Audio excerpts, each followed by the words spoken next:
So, ang mensahe po ngayong hapong ito ay ating pong kukunin sa aklat ni Mateo. So, buksan po natin sa Mateo 21.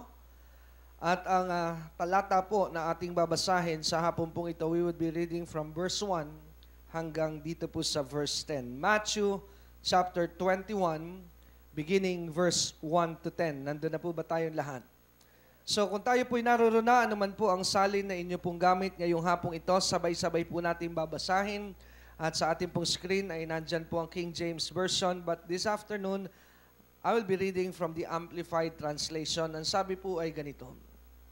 Ready, 1, 2, 3, let's read. And when they came near Jerusalem and had reached Bethphage at the Mount of Olives, Jesus sent 2 disciples on ahead, saying to them, Go into the village that is opposite to you, and at once you will find a donkey tied and a colt with her. Untie them and bring them to me. And if anyone says anything to you, you shall reply, The Lord needs them, and He will let them go without delay.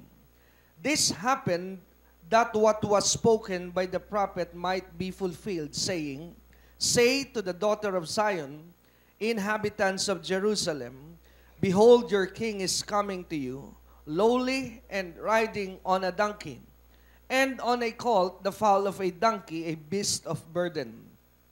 Then the disciples went and did as Jesus had directed them, and they brought the donkey and the colt and laid their coats upon them.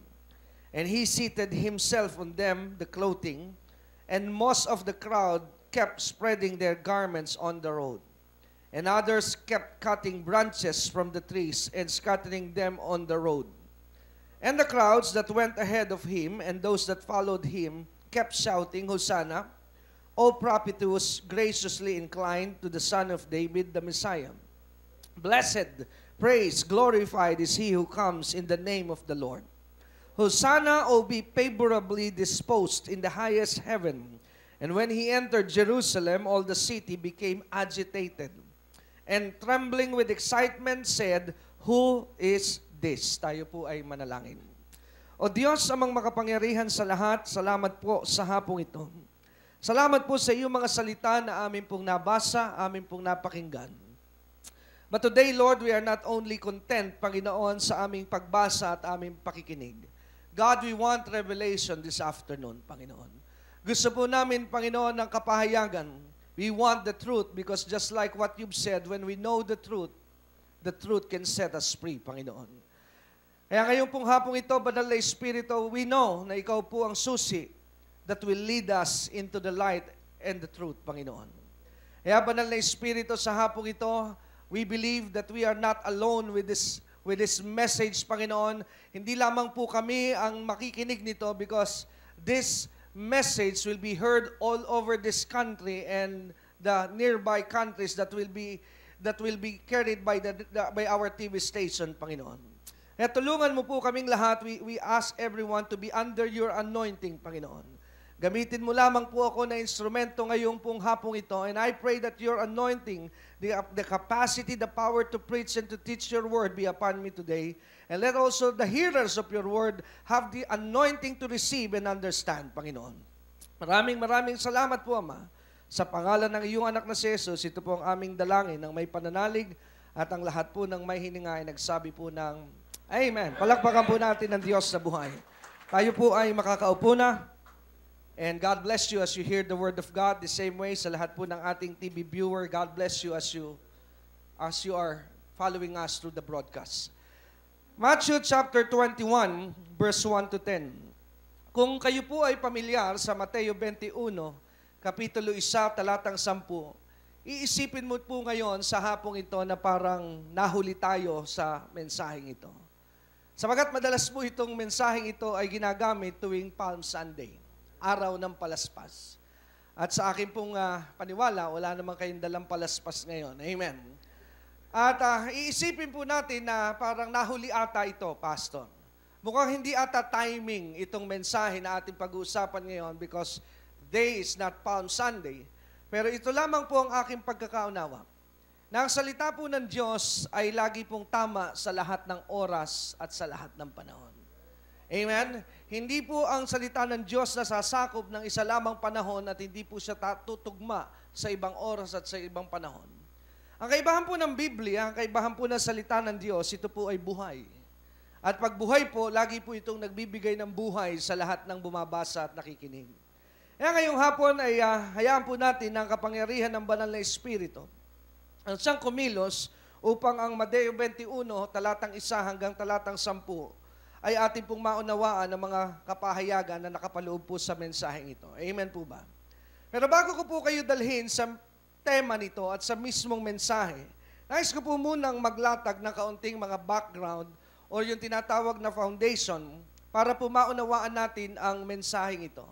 Una po sa lahat, nais ko pong ipaalala na sa tuwing tayo po ay makikinig at magbabasa ng salita ng Diyos, napakahalaga po na tayo po ay hihingi ng tulong sa banal na Espiritu. Sapagkat kung wala po ang banal na Espiritu, ang salita po ng Diyos ay mahirap mong maunawaan. Amen? Kaya nga po isang araw, ang sabi po ni Jesus, kung kayo po'y pamilyar sa Biblia, sabi ni Jesus nung sa Gospel of John, ito po'y natala, nagpapaalam po siya at madalas niya sinasabi sa kanyang mga alagad ang ganitong mga pananalita. Ang sabi niya, hindi magtatagal, babalik na ako sa aking Ama. At minsan, ang sabi ng kanyang mga alagad, ayaw nilang paalisin si Jesus. Pero ang sabi ng Panginoon, kailangan ako'y bumalik sa aking Ama. At sinabi po niya ang dahilan, ang sabi niya sa unang dahilan na kanyang binanggit, at sabi niya, kung hindi ako babalik sa aking Ama, hindi sa inyo maipadadala ang banal na Espiritu. At ang sabi ng Panginoong Hesus, dahil ang banal na Espiritu, pag ipinadala sa inyo, ito ang magpapaunawa sa inyo ng lahat ng bagay tungkol sa akin. So meaning the Holy Spirit is the one behind and He is the reason why we believe in Jesus. Kayo po ba'y naniniwala na ni isa man sa atin sa kwartong ito ay walang nakakita sa pisikal na Jesus, but we believe in Jesus? Sino po ang dahilan kung bakit kahit hindi natin nakitang physically si Jesus, ay tayo naniniwala? Do you know that it is the Holy Spirit that convinced you that though you did not see Jesus in the natural, you believe in your heart that Jesus is true. And that is the Holy Spirit convincing you. Kaya napakahalaga po ng banal na Espiritu. A pastor cannot speak the Word of God in plain truth or in revelation without the Holy Spirit. Amen? Kaya ang pastor po ay gamit lamang, kundi gagamitin ng banal na Espiritu, wala pong mensaheng mapapakinggan. Amen? Kaya wag po natin kalilimutan that when we hear the Word of God, we always ask the help of the Holy Spirit para po maunawaan natin ang salita ng Diyos. Number 2. Pangalawang bagay na napakahalaga po sa pagkikinig at pagbabasa ng salita ng Diyos, unawain po natin that the Bible is not written for the Filipinos, it is written for the Jew.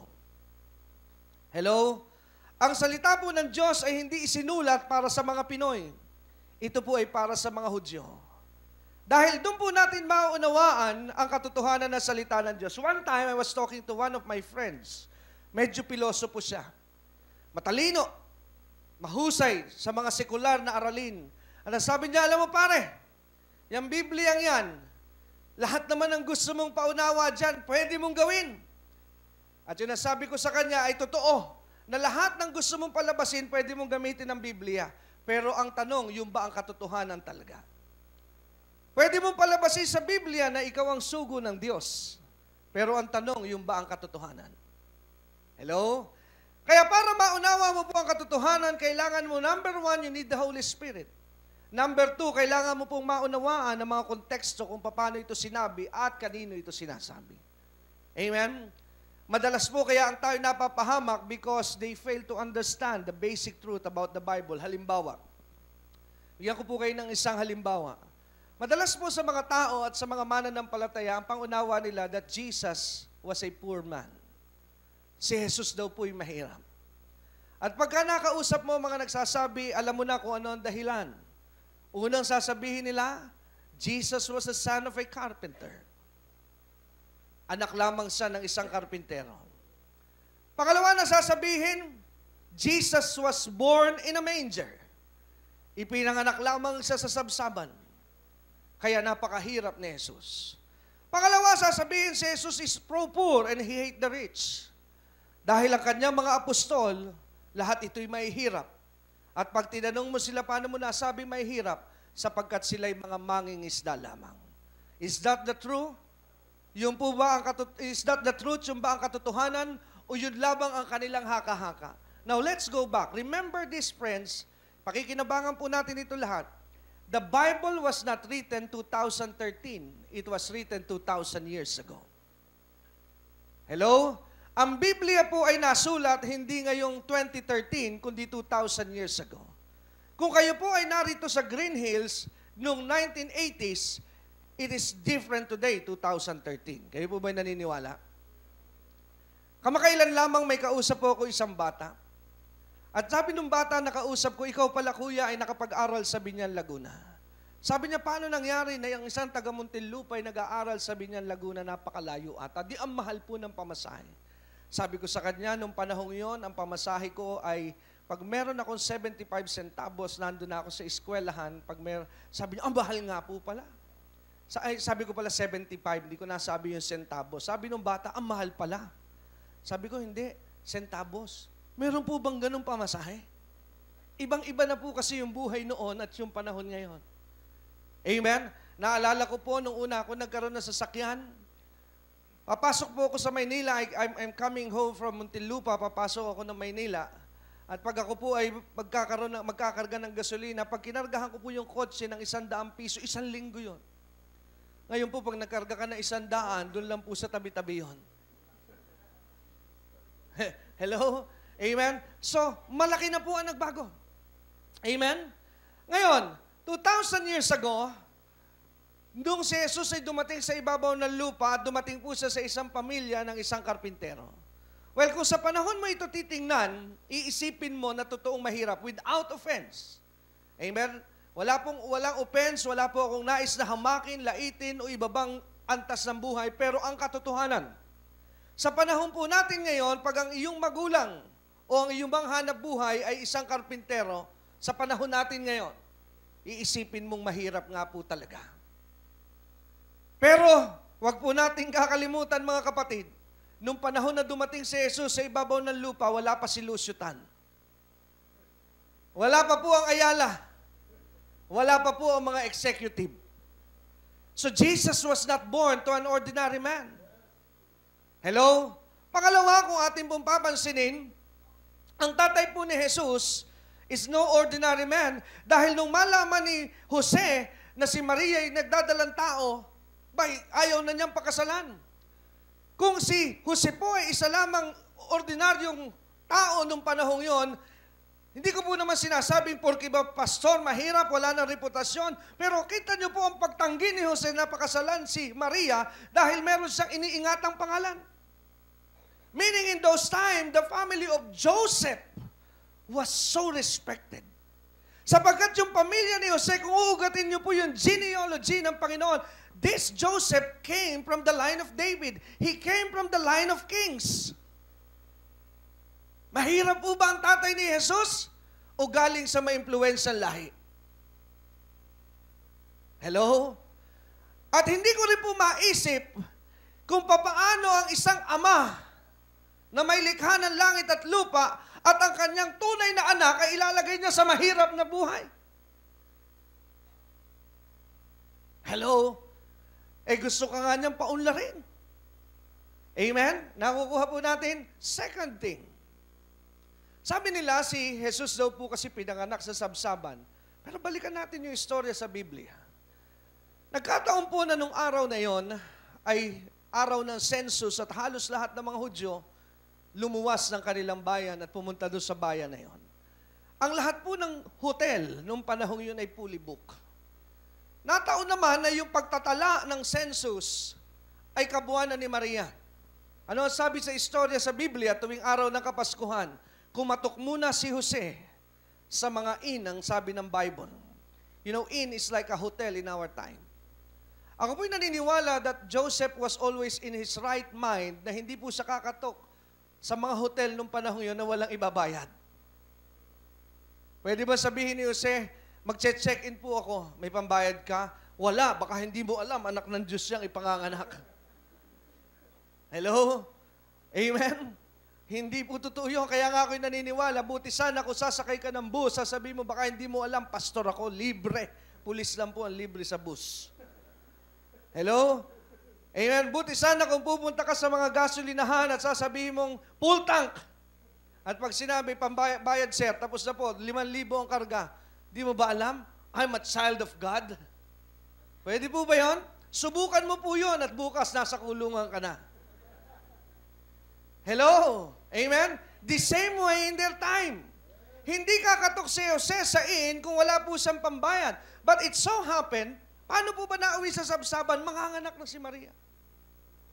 Lagi ko nga po sinasabi ko, napakinggan nyo na minsan ito na aking ginamit sa pangaral, kahit po anak ka ng isang milyonaryo at bilyonaryo, na hindi ka sanay na mag-CR sa mga gasolinahan dahil pang Shangri-La Hotel ka. Pero pagka tinawag ka na po ng kalikasan, taluhin mo na kahit damuhan. Hello? Naniniwala po ba kayo? Amen? Kaya nung oras at sandaling yun lalabas na, sabi, wala talaga, fully book eh. Meron dito sa sabsaban. Ano sabi nyo siya? Pwede na. Amen? Amen? So maliwanag po na may kaya itong si Jesus. Pangatlo, ang sabi nila, ang mga pinili ni Jesus mahihirap. Bakit? Babalik sa trabaho. Mangingisda lang. Hello mga kapatid. Sila Pedro po hindi ordinaryo mangingisda. For your information, kanila po ang mga barko. Hello? At yung ministeryo ni Jesus, mahihirap daw yon, no? Meron ba namang isang ministry na naglagay ng treasurer kung walang treasure? At napapagdiskitahan na si Judas nagnanakaw doon sa kanilang kaban ng yaman ng ministeryo ni Jesus.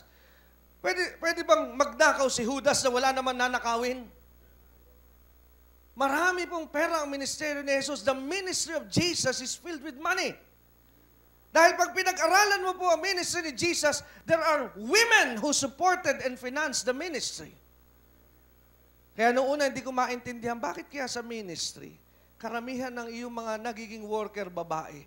The Lord spoke to me about that. Do you know that it is the women who finance the ministry of Jesus? Kaya nung makita ko maraming babae sa ministeryo ko, eto na, parang Jesus style. Hello? Amen? Amen? Amen? Because the women are the financiers. Tapigin mo nga yung katabi, ikaw ang financiers ng ministry. Eh, paano naman yung mga lalaki? Mga lalaki po, workers. Amen? Nakuha po natin. Amen? So, just learn it. You can learn everything from the Bible. Amen? Kaya nga po sa church, ang maganda po mga nasa finances, babae. Pag ang mga financer po, mga nasa finance department sa church, lalaki, medyo delikado. Hello? Amen? Unfair naman sa mga lalaki. Hindi po, totoo. Nagsasabi lamang ako ng totoo. Kasi lalaki po may times, mahina yan sa pera. Karamihan po lagi magaling sa pera ay babae. Amen? Okay, now, so much with that. So makita po natin na napakahalaga po ng background in order for us to understand the revelation in the Word of God. Now, may apply po natin ito ngayon sa mensahe Matthew 21. Makita po natin dito sa Matthew 21, meron pong pangyayari. Now, let's go to the text today. Ang sabi po ng Bible, verse 1, and when they came near Jerusalem and had reached Bethphage at the Mount of Olives, Jesus sent 2 disciples on ahead. Una, kailangan po natin unang maunawaan ano yung nangyayaring panahon dito sa sandaling ito sa Matthew 21. Ito po kasing time na ito ay bisperas po ito. Malapit na po yung araw ng tinatawag na Passover. Sa Israel, meron pong 3 mahalagang kapistahan. These are the 3 major feasts in Israel. Number 1, Passover.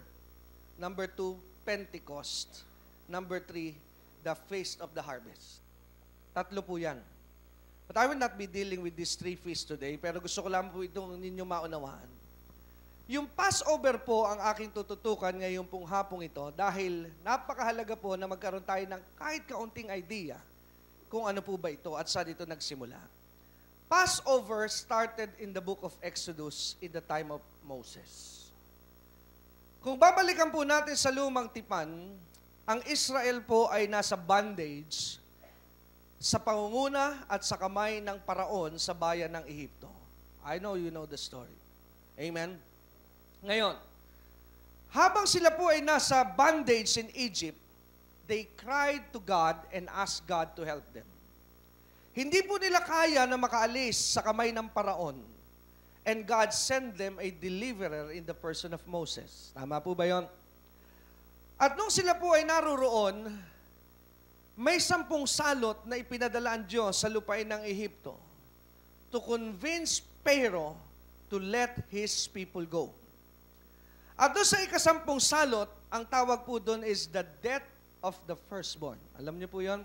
Ang kamatayan ng lahat ng mga panganay. At ating unawain na bago po dumating yung death of the firstborn na curse sa lupain ng Egypt, God sent His word ahead. Amen? Ang sabi ng Diyos through Moses, God said, ang sabi ng Diyos kay Moses, Moses, tell my people Israel that there will come a day that the death angel will pass the streets of Egypt. Lahat ng mga bahay na walang dugo sa kanilang pintuan, sa tarangkahan ng kanilang pintuan, doorpost, ay maapektuhan ng salot na ito. Ngunit ang lahat ng bahay na merong pahid ng dugo sa kanilang pintuan, lalampasan lamang sila ng salot. And there's a message there. Pinakikita na po ng Diyos ang kanyang mensahe na ang sabi rito ng Panginoon, pag dumating ang salot sa ibabaw ng lupa, lahat ay maapektuhan. But my God, ang sabi ng Diyos, I can protect my people if they would obey me. Kaya ang susi ng naging proteksyon ng bayan ng Israel is when they obey the Lord.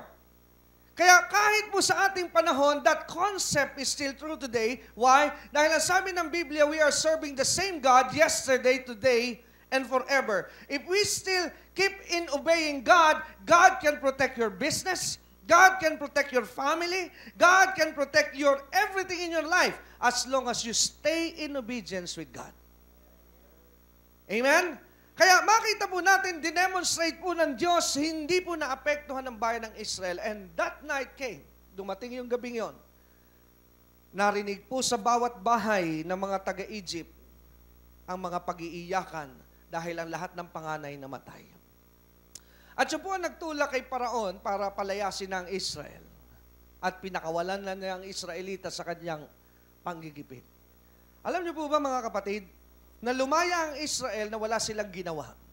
Lumaya ang Israel na hindi sila nakipagbuno, hindi sila nakipaglaban, hindi sila kumilos, ang kanila lamang ginawa ay pagsunod sa Diyos. And that is basically what God is preparing in the future, that you will be saved, not because you're good, not because you're special. Ang sabi ni Pablo, you are not saved by works, but you are saved by grace through faith. Amen? Kaya sabi ni Paul sa Ephesians 2, you are not saved by your works, but you are saved by grace through faith. And it is none of yourself that anyone should boast. Hello? Kaya pinakita po ng Panginoon sa lumang tipan pa lamang yung pattern na ililigtas tayo ng Diyos at ang kamay niya ang gagamitin upang tayo po'y makaalis sa atin pong mga pagkakaipit. At ang sabi ng Panginoon sa Israel ay ganito, huwag niyong kalilimutan ng araw na ito. Kaya ang sabi niya, simula ngayon at sa mga darating pang panahon, for a generation to come, ang sabi ng Diyos kay Moses, ito ang magsisilbing paalala that this is a brand new year for you. Kaya ang Passover po ay kanilang ginunita. At simula sa araw na yon, nasabi ito ang bagong buwan sa inyong bagong isang taon. Kaya kung ating unawain, yung mahal na araw po, mga kapatid, lagyan ko lamang ng kaunting katuruan.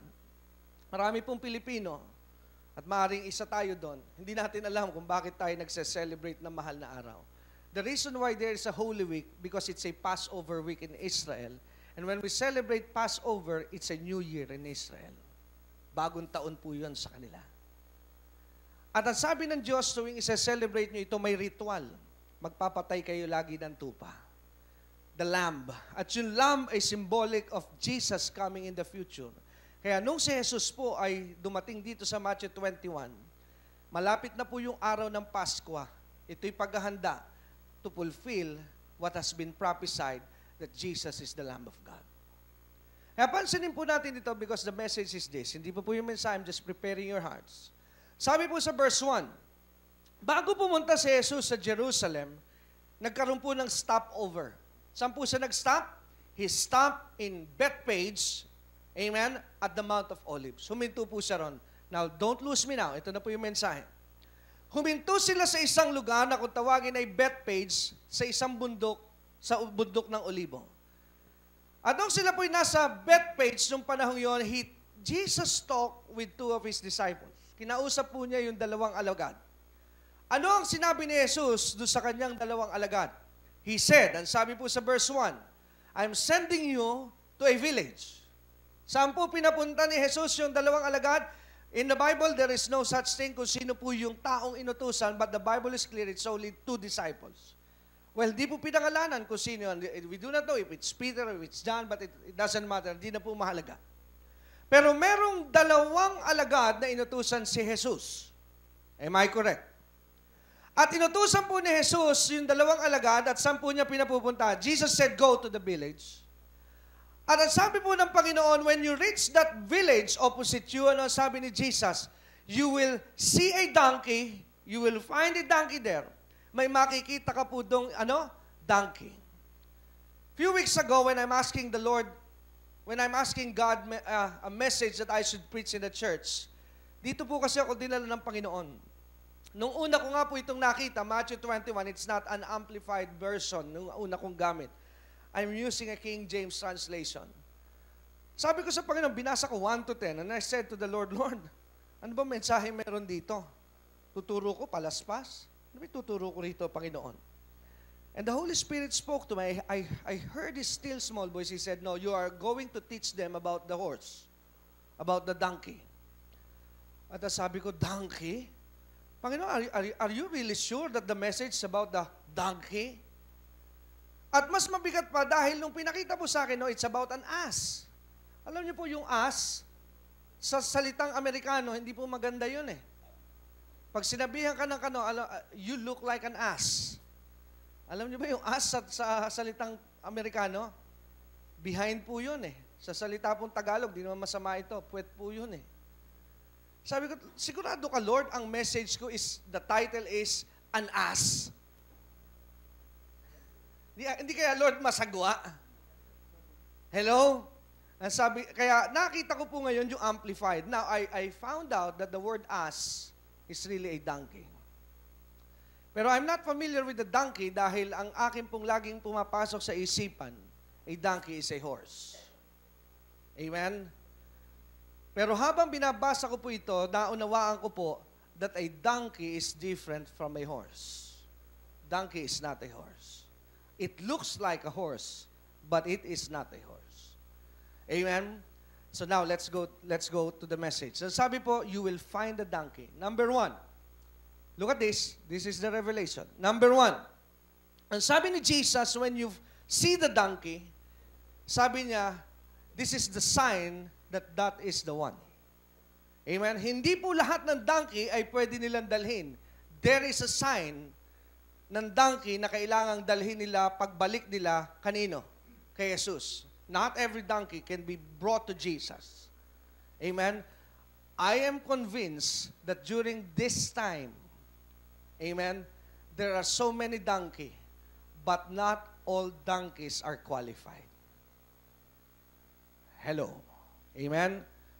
Medyo malalim po, just stay close. Amen? Now, ang sabi ng Panginoon, number 1, this is the sign of the donkey. Number 1, he is tied up. Nakagapos. Amen? And not only he is tied up, ang sabi, there is a colt with her. Amen?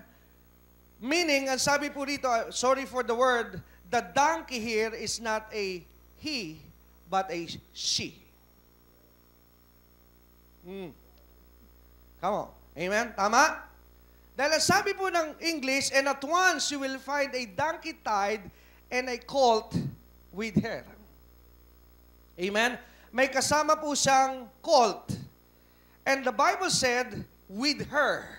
So the her is what? The donkey. Hello? Tama po ba ako? Tama ba ang aking analysis sa English? Am I correct that the donkey is a female? Tama? Inahin. Oh, tama, sabi ni Pastor Lino, inahin, babae. Okay, watch this. Okay, watch this closely.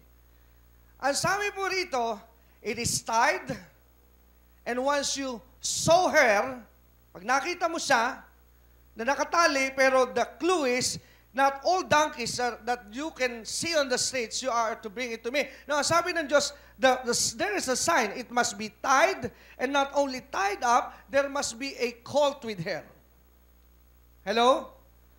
And once you see it, ang sabi ng Diyos sa kanyang disciples, once you see the donkey, ang sabi ng Diyos, what you need to do is you have to untie her. Hello?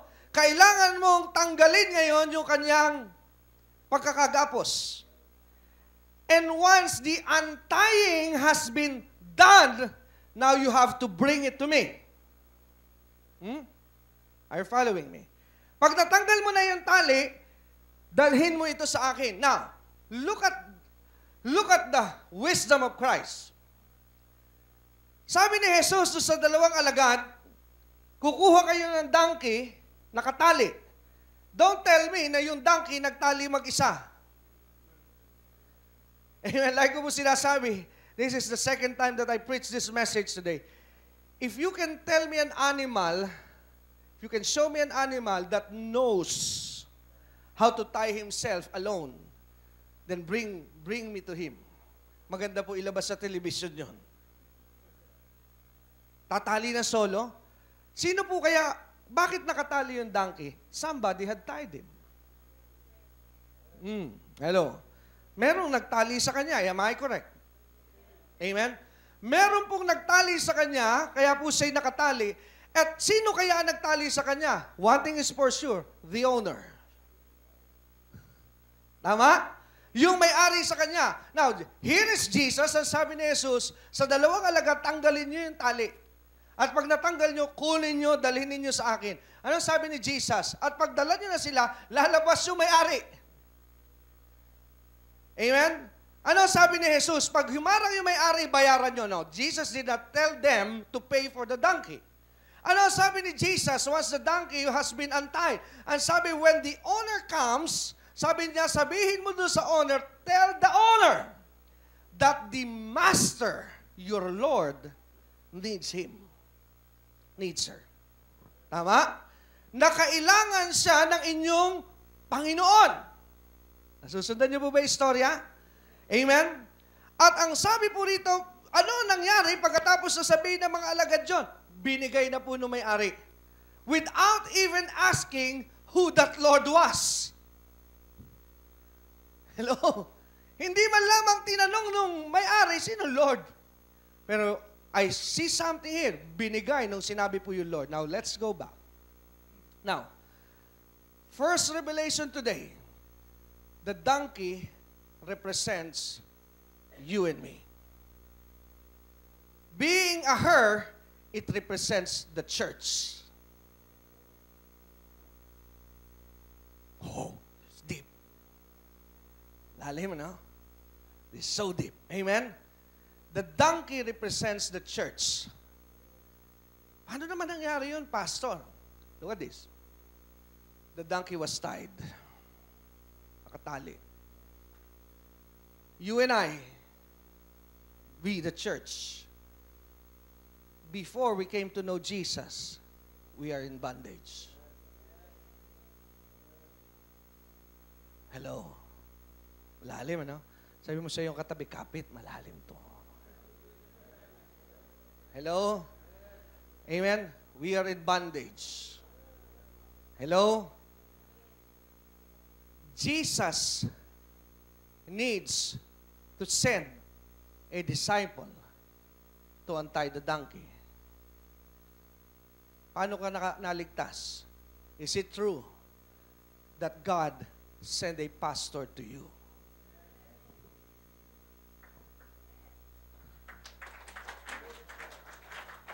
Hello?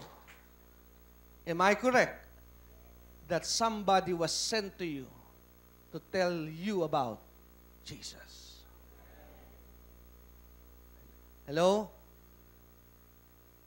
That's the time that you are being untied.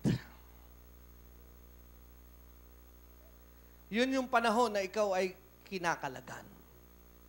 But you know, once you are untied, the former owner, which is Satan, will always hinder you. At sasabihin, saan mo dadalhin yan? But God will never allow Satan to hinder that release. Kaya pag humarang si Satan, he will tell Satan that I am untying him because I need him. He untied you because God needs you.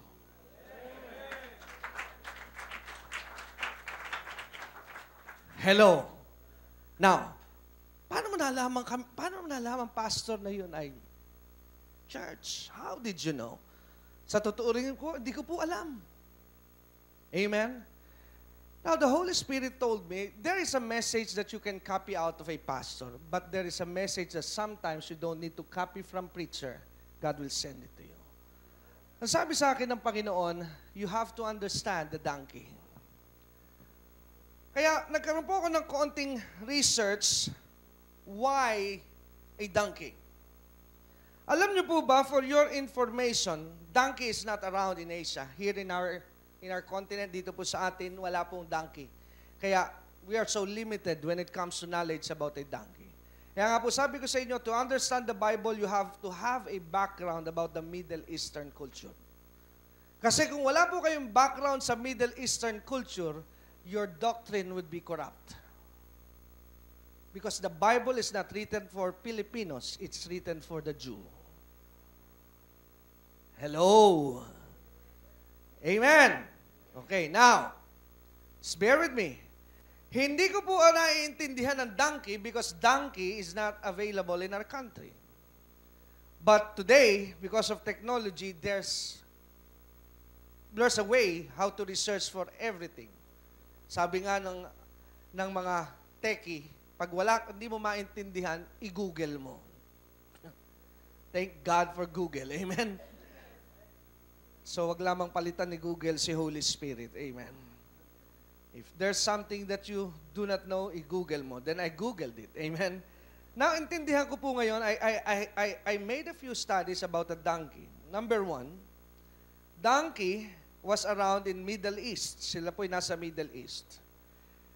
And most of them, they are living in African wild. Amen? So, mas marami po sa Africa. Now, donkey are working type of animals. Amen? Ano raw po ang donkey? Ito po'y working type. They are used for work. Ginagamit po sila saan? Sa trabaho. So, number one, they are working type. Number two, just write this down. I have something for you here. Number two, aside from a donkey being a working type of animals, they are also an animal who is adaptable. Amen? Adaptable. What do you mean by adaptable? Para po mas po itong mababaw at mas madaling maunawaan, lalo na ng mga simpleng tao lamang, hindi po siya maarte. Amen? Siya po ay nag-a-adjust sa kahit anong panahon, kahit anong kondisyon. He is adaptable. He is adjustable. Number three, donkeys' characteristic, they are stubborn. What do you mean by stubborn? If you look it out, sabi sa Webster Dictionary, the word stubborn means difficult to handle, difficult to manage, unyielding. I heard the word, sabi ng ating kapatid, hard-headed, sa madali pong salita, matigas ang ulo, sa kanto-kanto salita, pasaway. Does that thing sounds familiar? Familiar ba kayo doon sa mga karakter ng donkey? Working hard. What do you mean by working hard? You always try to work it out. Trabaho ka ng trabaho. Gusto mong gumawa ng gumawa. Pero sa iyong kagagawa, bigo ka pa rin ng bigo. Marami kang sinubukan, tinda dito, tinda doon. Hindi ka naman tamad, gawa ka ng gawa, pero hindi ka pa rin umuunlad. Hindi ka pa rin mayaman. Hindi ka pa rin maka-breakthrough. Then you pass this number one. Number two, sabi po ron ay adaptable. Lahat na, sinamahan mo. Number three, pasaway. Kaya ka naririto dahil ikaw ay pasaway. Dahil kung hindi matigas ang iyong ulo, hindi ka nabigo, at kung hindi ka naging nabigo, hindi mo makikilala si Lord. Hello? That's the true nature of donkey. Amen? So mapapansin po natin that these three characteristics are more characteristic of a nature of a people. Now, we have been trying to work it out hard. We are adaptable. Tayo matitigas ang ulo. But God took us. Kinuha po tayo ng Diyos para gamitin. Hello? Amen? Kaya kung makikita po natin yung kapahayagan, the donkey represents a group of people. Kaya nung tinitingnan ko po ito, God, there is something here. Meron kang gustong ipaunawa rito. Bakit mo ginamit yung donkey? Hello? Dahil yung donkey na mahirap i-handle, mahirap gamitin, mahirap hatakin, ginamit mo. Pero nung sinakyan ni Jesus, ang isang donkey na napakahirap, naging maayos, naging respetado, at ipinakita po doon ng mensahe, gaano man kapangit ang iyong buhay, gaano man kasama ang iyong ugali, pag ginamit ka ng Diyos, my God, that will make you valuable in the sight of people. Why? Because Jesus now is working with you, and He is working in you. Para pong lupa yan.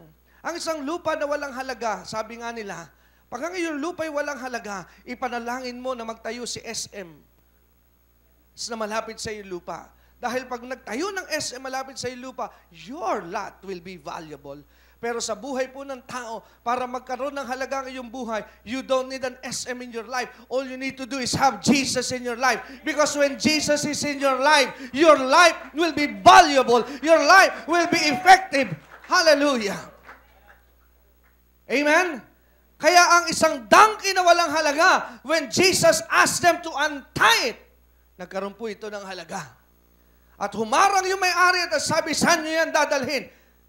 That's like Satan hindering you. Saan mo siya dadalhin? Pero ano po sabi ng mga alagad? My master, my Lord is in need of him. Alam niyo po ba ang mga problema dumarating sa iyong buhay? Why Satan is trying to hinder your life? Kung bakit kayo may problema? He's not attacking your life personally, but he's attacking because he knows that you have a destiny. He's afraid of the destiny that God put in your life. Dahil alam ni Satan, kaya hinaharang yung donkey because that donkey has a destiny and God will use that donkey, and Satan doesn't want that donkey to be used by Jesus. Kaya marami kang problema dumarating sa iyong buhay. It's not about you. It's about the destiny that is inside of you. May bala kasi ang Diyos sa'yo. Noong una, kaya napaiyak ako nung maunawaan ko ito yung mensahe. Yung mga problema dumarating sa iyo, sabi ng Lord, yung mga problema dumating sa iyo, sa iyong pamilya, sa iyong ama, sa inyong buhay, that is because Satan is so afraid because you have a destiny. There is a destiny that is awaiting for your life. Hello? At dito ko na unti-unti, kaya pala kami may problema. Natatakot si Satan because he is so afraid dahil we have a TV network today. So he's trying to hinder the destiny that since you were born from the womb of your mother, and sabi ng Diyos sa Jeremiah chapter 1, from the womb of your mother I knew thee. Amen? And I have ordained thee. Kailan nagsimula po yung plano ng Diyos sa iyong buhay? Not when you are old. That destiny comes when you were born in the womb of your mother.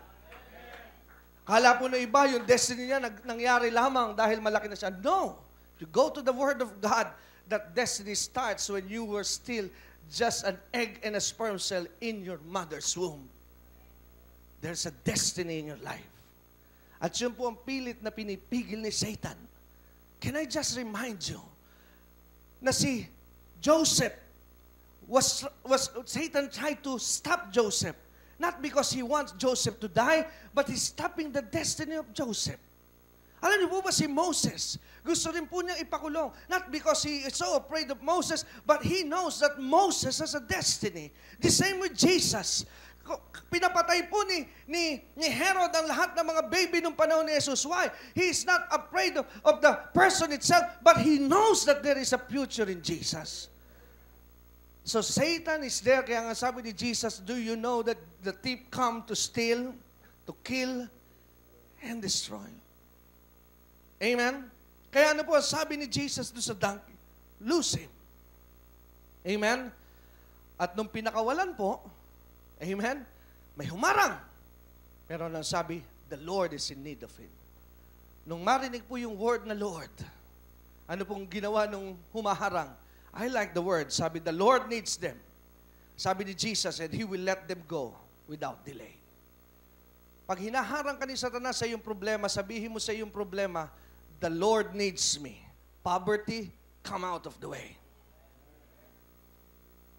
Amen? Gagamitin ako ng Diyos. Arthritis, come out of the way. Hello? Amen? Dahil may gamit sa iyo ang Diyos. Last Friday, that was the first experience that I ever experienced in my life. Anniversary po natin dito, 26th year. Anniversary ng Tinig. It's not Biyaya ng Diyos Church, but Radio Ministry. I would just like to use this story. Majority po na nasa church, hindi naintindihan yung history ng simbahan. Kasi if you would notice na ang church po, 24 years. Bakit parang mas matanda yung Radio Ministry? You know, the calling of Bishop Greg started in media. The calling of God in the life of our pastor never started to put up a church. Nagsimula po ang ating senior pastor sa radyo at telebisyon. Naging na lamang pong secondary yung pagtatayo ng church. So since that day that he was called by God, many pastors that I have talked with, I nare-recognize po that in this country, the passion for media ministry is running through the blood of our bishop. Dahil wala pong tatagal ng 26 years until now na nasa Erica. Dahil karamihan po ngayon na nagsimula noon, wala na ngayon. But the Lord make this ministry grow. Hindi po siya nag-stop, kundi nanganak, at ngayon ay may sarili ng istasyon. So meaning, this ministry was not birthed because it is man's will, but it is birthed because it is God's will. Kaya si Satan ay pinipigilan ang ministeryo ni Pastor Greg through financial crisis is because Satan was so afraid of the destiny. Dahil Satan has an idea that this ministry will be used by God. So he's trying to contain us and he's trying to pressure us to give up on the dreams. And I was reminded one time na sinabi ni Jesus kay Pedro, you know, Peter, Satan is trying to sift you like a wheat. Hello? Gusto ni Satanas na isip ka na gaya ng isang wheat. But ang sabi ni Jesus, but don't you worry, Peter, I have prayed for you. You know, sifting comes, that's the word sift is separation. Satan will always try to separate you from your dream. Kaya dumarating ang mga problema sa iyong buhay because Satan is attacking your dream so you would give up on your dreams. Hello? Amen? Pero ano sabi ng Panginoon? Only the violent will take it by force. If you are not violent with the God-given dream that you have, amen? Pero ang maganda po dito, this is the assurance. Ang Diyos po naglagay ng destiny sa iyong buhay and He is praying for you that you will overcome that. Hindi po papayag ang Diyos dahil yan, destiny yan, hindi ka pa pinapanganak, nasa iyo na yan. Hello? Now, balik po tayo rito. Second part, medyo bilisan ko lang pong konti, ng mensahe, aside from this donkey being symbolizing or typical of a church. Natutunan ko rin po sa research that a donkey in the culture of Jesus symbolizes another thing. Sabi ko nung una, marami pong hayop, bakit ang kinuha ni Jesus donkey? Nung panahon pong yon, there are, as far as I know, may tatlong means of transportation. One is a horse, another is a camel, and last thing that I know is a donkey. Bakit naman ang kinuha pa ni Jesus is a donkey? Why not a horse? Why not a camel? Good point. Tama po ba? At naunawa ko po ito dahil in the time of Jesus, during that Roman culture, pag ang hari po pala, sumakay at lumabas sa street at nakasakay siya ng kabayo, may mensahe po yun, may mensahe yun sa mga mamamayan. When a king rides his horse and travel through the streets, ang iisipin ng mamamayan, there is a war. Hello. Now, but when a king rides a donkey and go through the streets, ito naman po ang meaning sa kanila noon, there is peace. Okay, now, ano simbolo pala ng donkey? It symbolizes peace. Now, look at this. Jesus was on Bethphage. He is about to enter Jerusalem, right? You know, in the Jewish culture, Jewish orientation, Jerusalem symbolizes of the throne and the presence of God. Am I correct? Ano simbolo po ng Jerusalem? Trono ng Diyos. Hello? That's the message. Trono po yun ng Diyos. Jerusalem. The center of the earth. Now, Jesus was about to go to Jerusalem. Jesus, the donkey, represents you, represents me.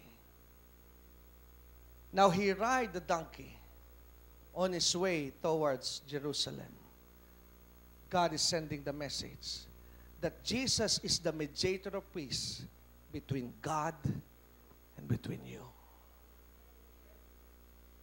Hindi niyo naintindihan. Pinakikita ngayon ni Jesus that as I enter Jerusalem, I am sending the message that there will be peace now between God and man. Hello? Kaya makikita nyo rin po ang mga tao, anong ginawa nung nakita nila si Jesus. Ang paniwala ng tao nung panahong yon, Jesus was the coming king, not the king in the spirit, but the literal king. Why? Dahil nung panahon pong yon ng Panginoong Jesus, ang Israel po is under Roman government. Ang gobyerno po ng Israel ay nasa Roma. At nag-iintay lamang po ang Israel na ma-restore ang kanilang kaharian. That's why one time, ang tanong ng mga tagasunod kay Jesus doon, when will you restore the kingdom back to the Israelites? Pero ano po ang sabi ng Panginoon? Yung kingdom na kanyang inire-restore ay hindi po yung kaharian sa lupa, but I'm restoring a much better kingdom than what you think of. Dahil nung panahong yon, ang Israel po ay naghahanap ng deliverer ulit dahil sila in bondage with Roman government. At nag-iintay lamang sila ng isang leader na magpapanguna sa kanila para labanan ng Roma. At sa kanilang isipan, ito na ang pinaka-perfecto leader na magsisimula ng revolusyon. Why? Dahil sa gera, in an art of war, pag marunong ka pong kumontrol ng pagkain, mananalo ka. Dahil kung magtagal ang gera at may pagkain ng sundalo, mabubuhay. Nakita nila si Jesus, kaya magpakain ng 5,000 tao. Hindi mamamatay tayo pag nakipaggera. Bukod doon, kung kailangan din po sa gera ang tubig, nalaman nila na si Jesus, yung banga na wala na pong alak, dumami ang alak. Hindi tayo mauuhaw. Hello? Nakita rin nila na si Jesus, bumubuhay ng mga patay. Eto na talaga. Dahil pag tayo nasaksak, bubuhayin tayo. We can win this war. Kaya sabi nila, Hail King! Amen? Hosanna to the King! Kaya po yung pagplataas ng palaspas, it's also symbolic in their time that we now receive victory. But the people is thinking about victory in the natural. But Jesus is sending different message that the victory is not in the natural, it's spiritual. Yes, there is victory because I am about to give my life to you so that you will be set free. Forever! Hello? Palalayain ka na kasi. Saan? Sa tanikhala ng kasalanan. Kaya nga sabi ng Panginoong Yesus, He who the Son set free is free indeed. Kaya nung pinalaya tayo ng Panginoon, tayo ay tunay na malaya. Hello? Kaya yan po ang mensaheng nais ipaabot ng Panginoon sa Matthew 21, that I am your peace. I set the peace between you and God, and now you are forever free. Kaya ikaw po ngayon, you enjoy the blessings of God. Kaya sabi ng Psalms 103, forget not all His benefits, dahil tayo po'y pinalaya ng Panginoon nung araw na ipinasok niya ang kanyang sarili sa krus ng Kalbaryo. Amen? Kaya nga po, ang bottom line ng mensahe ngayong hapong ito, kahit po tayo walang halaga, pero sa mata ng Diyos, tayo po'y napaka-mahalaga. Ipagamit mo ang iyong buhay, kaya ka pinalaya ng Panginoon, hindi para lamang magparami ng tao sa loob ng simbahan at makadagdag sa init ng air condition, kundi may gamit ka. Kaya ka kinalagan ng Diyos. Kaya nga sabi ng Diyos sa kanyang mga alagad, when you lose that donkey, bring them to me. Bakit pinadadala ni Jesus? Because I will use that donkey. The same message is what God is sending to us. Kaya ka pinalaya ng Diyos upang magamit ka rin ng Panginoon. Hindi mo ba ipagagamit sa Diyos ang iyong buhay? Tayo po ay manalangin. O Diyos, sa mga makapangyarihan, salamat po sa hapong ito. Salamat po sa mensahe na iyo pong iniabot sa aming lahat na naririto na nakapakinig nitong mensaheng ito. Tunay po na napakabuti mong Diyos. Tunay po na ipinaunawa mo sa amin na kami iyong inalis sa pagkakatali. Kami inalis mo, Panginoon, sa pagkakagampos at ngayon kami ay iyong ginagamit at patuloy na gagamitin. Nawa po ang mga katotohanan ito'y manatili sa aming mga puso at isipan. Maraming salamat po, Ama, sa pangalan ni Jesus. Ang lahat po ng may nangay nagsabi na, Amen. Palakpakan po natin ng Diyos na buhay. Hallelujah! Praise God! So ngayon po, tayo naman po